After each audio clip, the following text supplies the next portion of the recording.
100% నేను చెప్తున్నా. మీకు చాలా మంది అడుగుతున్నారు సామాజిక బాధ్యత ఎందుకు ఉండాలని.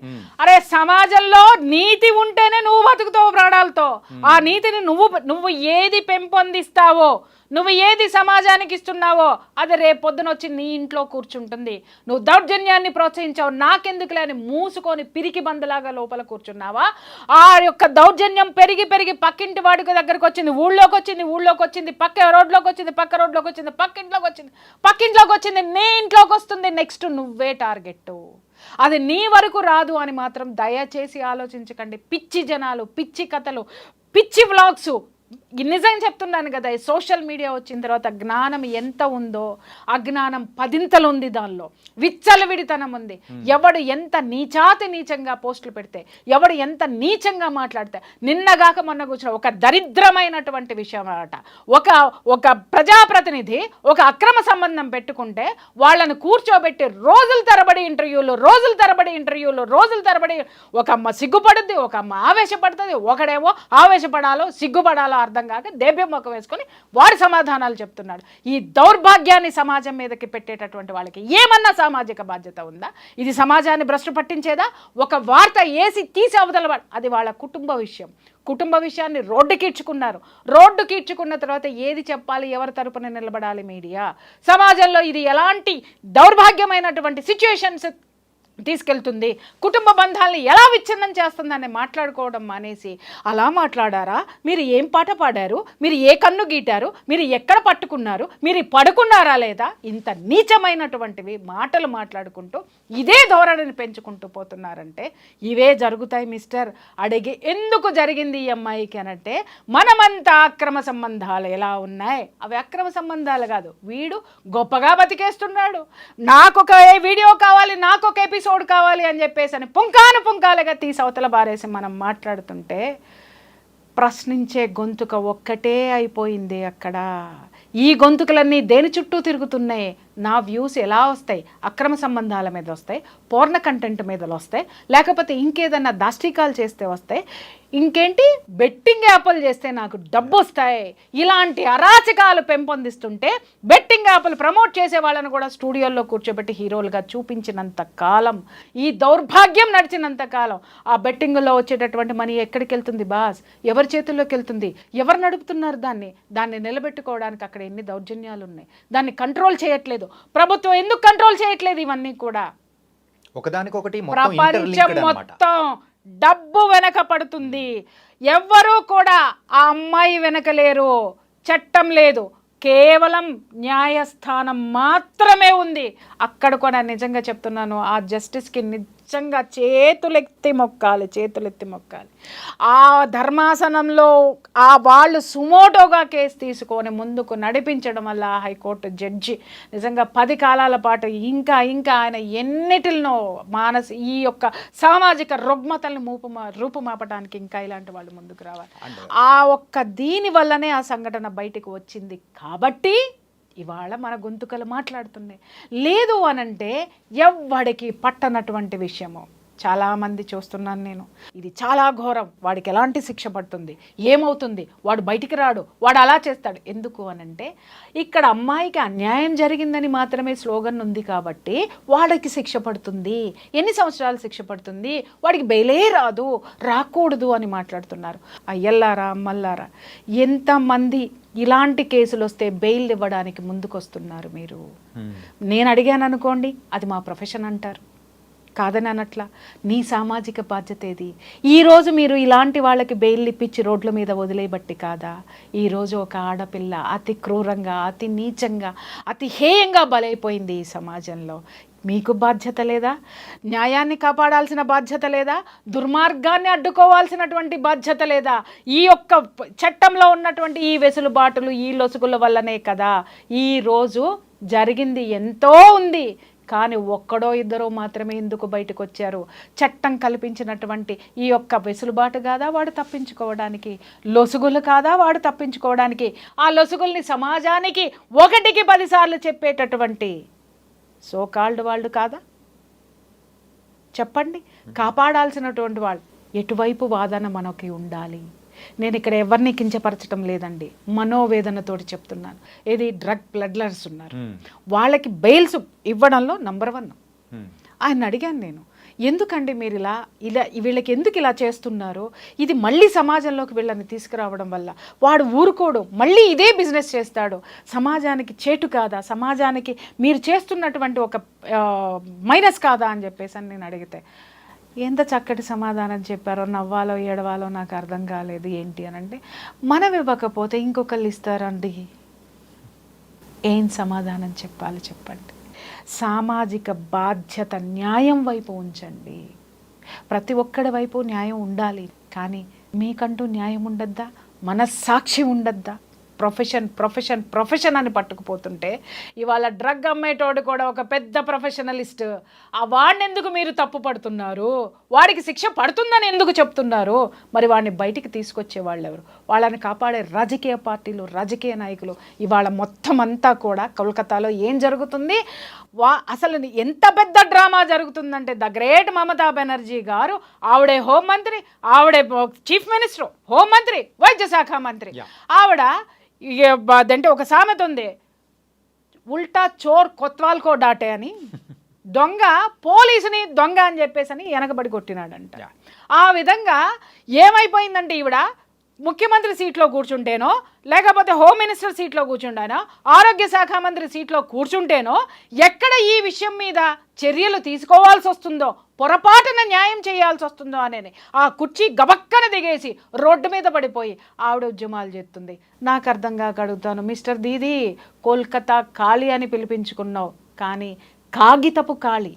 నేను చెప్తున్నాను, నలుపు రంగు పూసుకున్నటువంటి అనైతికమైనటువంటి ఆ యొక్క పరిపాలన, అవినీతి పరిపాలన పూసుకున్నటువంటి, నలుపు రంగు పూసుకున్నటువంటి మనిషిగా ఈరోజు నువ్వు కనిపిస్తున్నావు జనాలందరికీ కూడా.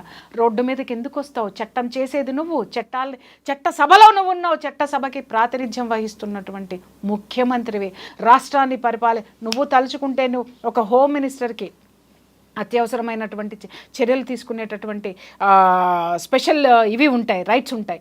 అసలు అవన్నీ ఎక్కడికి పోయినాయి?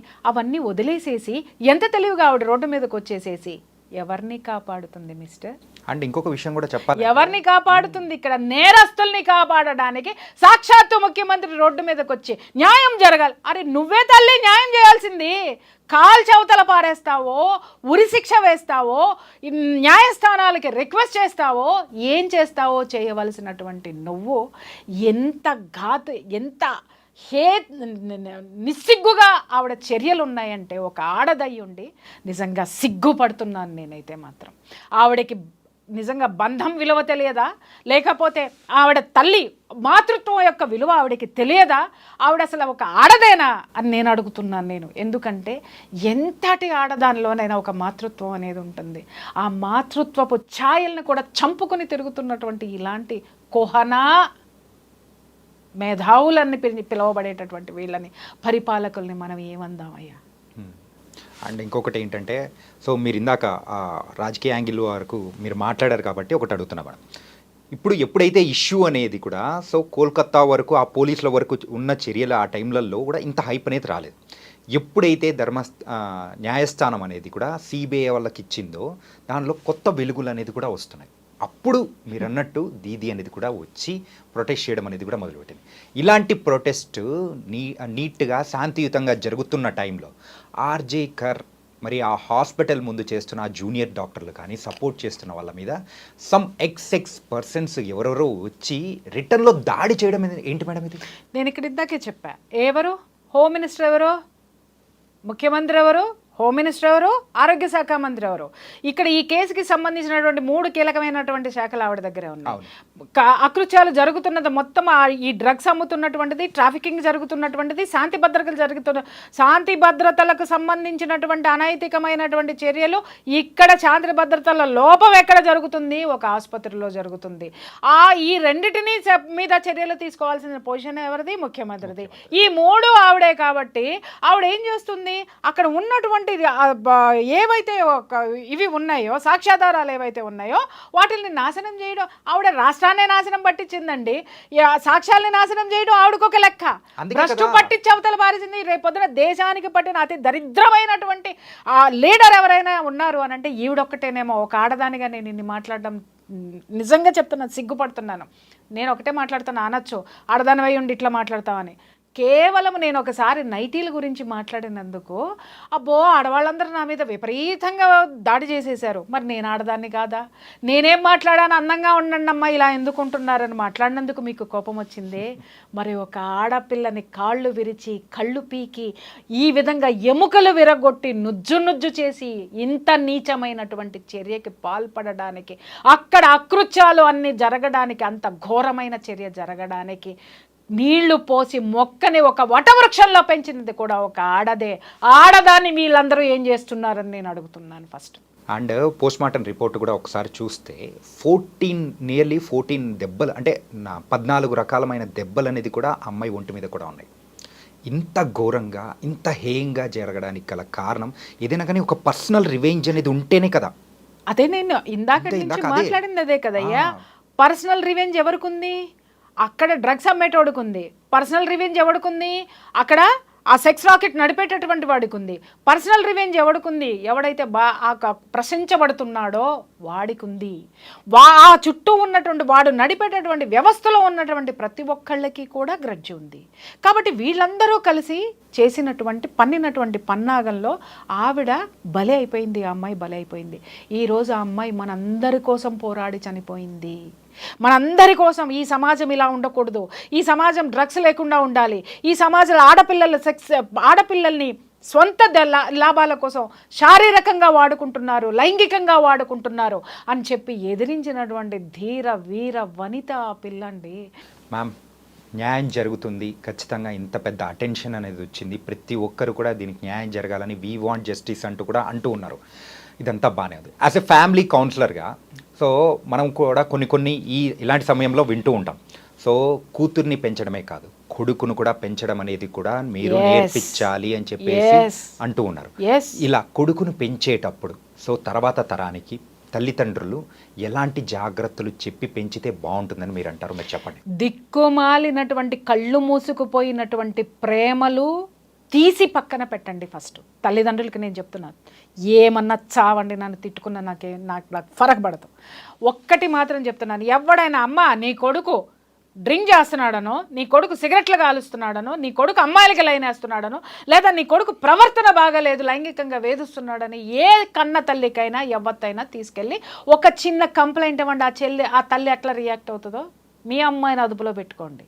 మావాడు మగాడు సిగరెట్లు కాలుస్తాడు, మావాడు పలానా వాడు ఇది కాలుస్తాడు, మావాడు చేస్తాడు, ఇలాంటి మనస్తత్వం ఉన్న వాళ్ళని తంతే. అలాగే తల్లుల్ని నేను కించపరుస్తున్నానని అనుకోకండి. నేను అందరినీ అనట్లేదు, అందుట్లో నేను కూడా ఒక తల్లిని నేను మాట్లాడుతున్నాను కదా. నా ఆవేశానికి చాలా కారణాలు ఉన్నాయి. నా ఆవేశానికి చాలా న్యాయబద్ధమైనటువంటి ఇది ఆవేదన ఉంది దాని వెనక. తండ్రులు ఉన్నారు, వాడు ఒక్కొక్కడు చెప్తున్న మదమెక్కిన తండ్రులు ఎంతమంది ఉన్నారంటే, కొడుకు తిరగడానికి డబ్బులు ఇస్తాడు, కొడుకు డ్రగ్స్కు బానిస అవుతున్నాడన్నా కూడా వాడిని తీసుకెళ్ళి 4 రోజులు రీహాబిటేషన్లో పెడతాడు, మళ్ళీ డబ్బిచ్చి మళ్ళీ పంపిస్తాడు. కొడుకు ఎక్కడ జాయిన్ చేస్తున్నాడు కొడుకుని, ఎక్కడైతే డ్రగ్స్ అమ్మబడునో, ఎక్కడైతే కండోమ్స్ బ్యాగుల్లో వేసుకుని తిరిగేటటువంటి స్కూల్స్లో విచ్చలవిడితనమైనటువంటి లైంగికపరమైనటువంటి ఆ యొక్క అలవాట్లు ఏవైతే ఉంటాయో, ఆ విశృంఖలత్వం ఎక్కడైతే ఉంటుందో ఆ స్కూల్లోనే చదవబడును, అక్కడే జాయిన్ చేస్తారు. ఈ మధ్యకాలంలో కూడా మనం ఒక 2 సంవత్సరాల పిల్ల మీద 2 నెలల తరబడి ఒక డ్రైవర్ లైంగికంగా అత్యాచారం చేస్తే ఆ తల్లిదండ్రులు ధైర్యం చేసి వచ్చి సమాజంలో చెబితే మిగిలిన పేరెంట్స్ ఏమన్నారు, ఆ స్కూల్ని మూసేయమని చెప్పి గవర్నమెంట్ ఆర్డర్స్ ఇస్తే మిగిలినటువంటి దౌర్భాగ్యపు దగులుబాజీ పేరెంట్స్ కొంతమంది ఏం మాట్లాడారో తెలిసిన, అయ్యో ఎవరో ఒకరికి జరిగితే ఆ స్కూల్ ఎందుకు మూసేస్తారండి, మా పిల్లలు ఎక్కడికి వెళ్ళాలండి. ముండమోపుల్లారా, ఇలాంటి అకృత్యము జరుపుతున్నది ఎవరు? ఆ ప్రిన్సిపల్ మాత్రమే కాదు, ఇలాంటి ప్రిన్సిపల్స్ క్యారెక్టర్స్ తెలిసినా కూడా ఆ విద్యా వ్యవస్థని వ్యాపార పరంగా నడిపేటటువంటి ఆ యొక్క యాజమాన్యాలు సైతం కూడా దీనికి కారణమే. ఆ విద్యాలయాల్లో వేళ్ళూనుకుపోయినటువంటి ఈ యొక్క సంస్కృతిని దూరంగా మీ పిల్లల్ని పెంచడం చేతకాని దద్దమ్మల్లారా, ఇలాంటి దద్దమ్మల వల్లనే ఇలాంటి మగపిల్లలు పుడుతున్నారు, ఇలాంటి అకృత్యాలకు పాల్పడుతున్నారు, ఇలాంటి చెడు అలవాట్లకి బానిసలవుతున్నా కూడా నోరు తెరవలేని చేతగాని దద్దమ్మలైనటువంటి పేరెంట్స్ ఉన్నాం ఇక్కడ. అందుకోసమే ఇక్కడ ఈ ప్రపంచంలో, ఈ సమాజంలో మనం ఇవాళ ఎదుర్కొంటున్నాం. కుటుంబాన్ని వదిలేసాం, మనమంతా సమాజాన్ని వదిలేసాం, బంధువులను వదిలేసాం, డబ్బు డబ్బు డబ్బు అని పట్టుకుని తిరిగే నిమిషం కూడా మనశ్శాంతి లేకుండా బ్రతికే అతి గొప్ప జీవితాలు, ఈ దరిద్రమైన జీవితాలు ఎవరయ్యా ఉన్నాయంటే ఈరోజు మన జీవితాలే ఉన్నాయనడంలో ఎలాంటి సందేహం లేదు. అండ్ మీరు ఇంత కలకత్తా కాలిలాగా మాట్లాడడానికి సో ఇంత ఎమోషనల్గా కనెక్ట్ అయిపోయారని కూడా నాకు అనిపిస్తుంది ఈ ఇన్సిడెంట్ మీద. నేను కలకత్తా కాలినైతే ఈ ఇన్సిడెంట్లు ఇలా జరగవయ్యా, నిజం చెప్తున్నాను కదా. ఆవిడ ఇంకా కదలటం లేదంటే నా ఆవేదన లోపల నుంచి రోజు అదే అనుకుంటూ ఉంటాను అనమాట. ఏ కాళికాదేవి, ఏ అమ్మవారు ఆ త్రిశూలం పట్టుకుని అట్టాకే కూర్చుంటుందా? అది పట్టుకొని బయటికి రాదా? ఆడపిల్లలు జరుగుతుంటే పొడిచేయదా అని అనిపిస్తుంది. ఒక్కొక్కసారి అనిపిస్తుంది అదే నేను తీసుకొని పోయి పొడిచేద్దామని కూడా అనిపిస్తుంది. కానీ పొడిచిన తర్వాత నా మీద ఎపిసోడ్లు చేస్తారు. అంటే పొడిపించుకున్నాడు ఎంత దుర్మార్గుడో చెయ్యరు. ఎంత హత్య చేసినటువంటి ప్రియా చౌదరి ఏదో అంటారు చూసావా, అప్పుడు విక్టిమ్ నేనైతా. ఈ సమాజం మారాలి అని అంటే నేనొక్కదాన్నే త్రిశూలం పట్టుకుంటే సరిపోదు నాయనా. నేనొక్కదాన్నే కలకత్తా కాళి అని అనిపించుకోవడం కాదు. కలకత్తా కాళి ప్రతి తల్లిలోనూ ఉంది, ప్రతి తండ్రిలోనూ ఉన్నాడు, ప్రతి బాబాయిలోనూ ఉన్నాడు, ప్రతి తాతలోనూ ఉన్నాడు, ప్రతి అమ్మమ్మలోనూ ఉంది. ఆ కాళికా స్వరూపాన్ని బయటికి తీయండి. కాళికాదేవి ఎందుకు ఉద్భవించిందయ్యా? ఒక దుర్మార్గుడి రక్తపు బొట్టు కింద కూడా పడనివ్వనని పుట్టింది ఆవిడ. కానీ అదే కాళికాదేవి ఉన్న చోట ఆ పిల్ల రక్తపు అడుగులో పడి ఉంది అనంటే ఆ స్థితిని గతిని అనుభవిస్తున్నటువంటి మనము ఎంత చేతగాని వాళ్ళమయ్యా మనం. కాళికాదేవి ఉద్భవించింది అనంటే ఆవిడ నేర్పింది, అరే ఇలా ఉండండి రా సమాజంలో అని. ఎందుకు చదువుకోవాలి, ఎందుకు మొక్కుతున్నావు పొద్దున్నే వెళ్ళిన తర్వాత ఆమెకి? ప్రతి దేవతకి ఎందుకు మొక్కుతున్నావు, ప్రతి దేవుడికి ఎందుకు దేవుడా దేవుడా నా కొడుకు వాళ్ళ డ్రగ్స్ డ్రగ్స్ తీసుకొని వచ్చిన నన్ను కొట్టకుండా చూడని మొక్కుకుంటున్నామా? దేవుడా దేవుడా మా అమ్మాయి బయటికి వెళ్ళింది, ఏ బాయ్ ఫ్రెండ్ని తీసుకురాకుండా ఉండండి మొక్కుకుంటున్నామా? దేవుడా దేవుడా నా మగుడు బయటికి వెళ్ళాడు, దేన్ని తెస్తాడో దాంతో కాకుండా నాతోటి ఉండమని మొక్కుకుంటున్నామా?